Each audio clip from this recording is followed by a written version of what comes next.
రాష్ట్రానికి దేశాన్ని విభజన చేయాలి అనేది రెండోసారి. ఇప్పుడు మూడో పాయింట్ అన్నాడు ఆయన. రాజీవ్ గాంధీ రిజర్వేషన్ కు వ్యతిరేకం అంటాడేంది? అదే రాజీవ్ గాంధీ నేను పిసిసి ప్రెసిడెంట్ అయినప్పుడు ఎగ్జిక్యూటివ్ అడిగిన how I can follow the executive అని ఆయన అడిగిండు. హౌ యు ఆర్ మేకింగ్ అంటే according to your mother she was a social justice కాబట్టి నేను ఆ విధంగానే ఎగ్జిక్యూటివ్ కమిటీ తయారు చేస్తా అని చెప్పడం జరిగింది. అప్పుడు 23 జిల్లాలు ఉంటే ఆల్మోస్ట్ ఆల్ 13 నుంచి 14 జిల్లాల్లో బీసీ ఎస్సీ ఎస్టీలను వేశానంటే మోర్ దాన్ 60% వేసినా లేదా? అలాంటి నాయకుడిని కూడా ఇవాళ ఆయన చనిపోతే ఆయన మీద కూడా కామెంట్ చేస్తున్నాడు. ఇది ఎక్కడ న్యాయం నాకు అర్థం. రాజీవ్ గాంధీ వచ్చి చెప్తాడా?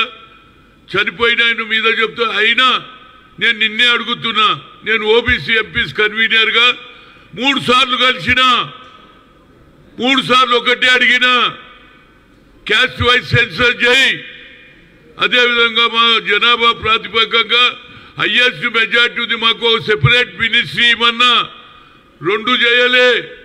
ఇవాళ కొత్త నాటకం ఆడుతున్నావు. అసలు నువ్వు రిజర్వేషన్ ఫేవరా వ్యతిరేకమా నాకు కావాలి. ఎందుకంటే రోజు పాటు చనిపోయినోడు వచ్చి చెప్తాడే.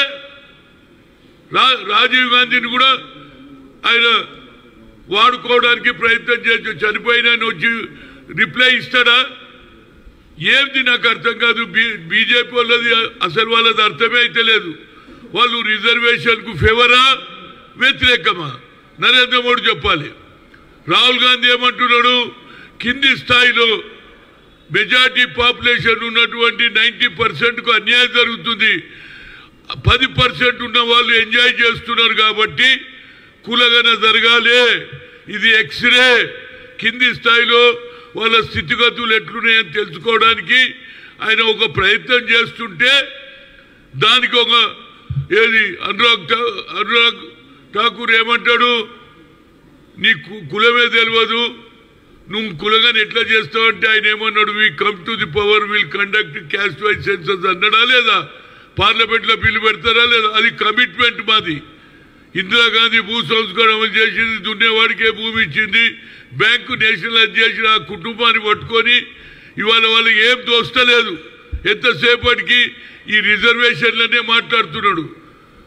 నువ్వేం చేసినావు చెప్పు. ఈ 10 ఏళ్లలో నీకు నువ్వే ఒక బీసీ అంటావు కదా, ఏ బీసీలకు సాయం చేసినావు చెప్పుమని అడుగుతున్నా as a OBC MPs convener గా.